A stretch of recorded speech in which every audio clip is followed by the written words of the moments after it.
Eduardo says, what do you do when you're close to getting multiple offers? Well, first of all, heck yeah, Eduardo. It's a problem we all want to have, right? And multiple offers. It's actually pretty common. We see it a lot inside Work It Daily because when we teach people to work a business process, a marketing process, it's like a funnel. So for those of you in sales and marketing, you know there's something called the sales funnel where you start with a lot of opportunities, you nurture them, some fall out of the funnel, but you nurture. So what Eduardo has going on here is he's in the late stage with a couple of companies. And he's like, what do I do? Because eventually one's going to offer a job first and the other one is still not going to have decided.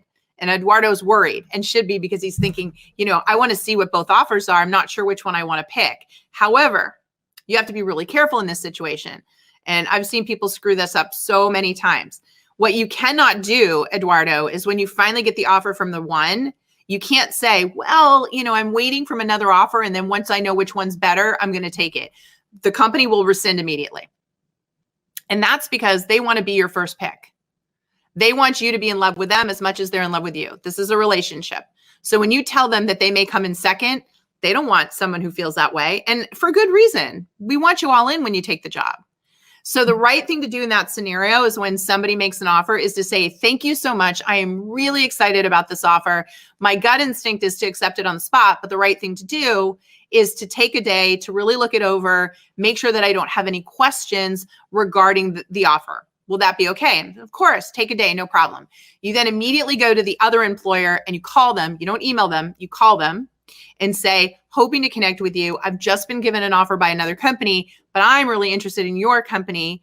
I know you haven't completed the hiring process yet. Could you give me an idea of how long it's going to be before you make a decision or whether or not you think I'm in the running to move forward?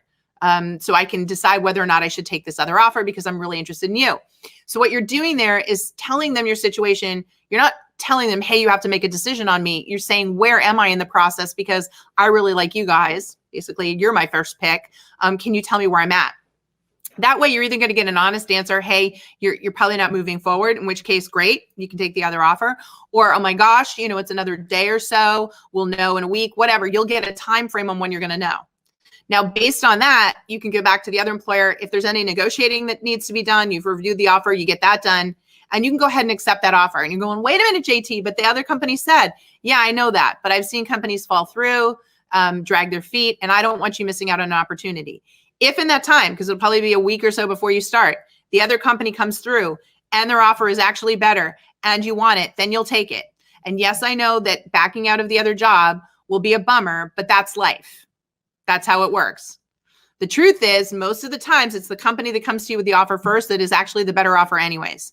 So about 25% of the time have I seen people have to go back and say, I'm sorry, I'm backing out of this offer and going with another one. And you don't want to risk it. You have got to keep the cards close to the vest. You've got to make each opportunity feel like they're very special. And here's where people get upset and they go, oh my gosh, JT, I don't like to do that. It makes me feel like a liar. It makes me feel inauthentic. I like to be transparent. I get it until the first time you're honest and both companies back out and now you have no job offer. And I have seen that. Literally, I saw an executive, 6-figure salary. He was like, you know what, JT, this is my brand. I'm an executive. I'm just going to go tell them the truth that I need to hear on another offer. He told them, they said, absolutely take all the time you need. And then at 6 a.m. the next morning, an email in his inbox rescinding the offer. You have to trust me on this, right? Businesses want to be your first pick and you don't, until you have all the cards and you know where you stand with every offer, you got to go with the offer that you have. It's just how it works. All right. All right, Eduardo, good luck with that. Great question.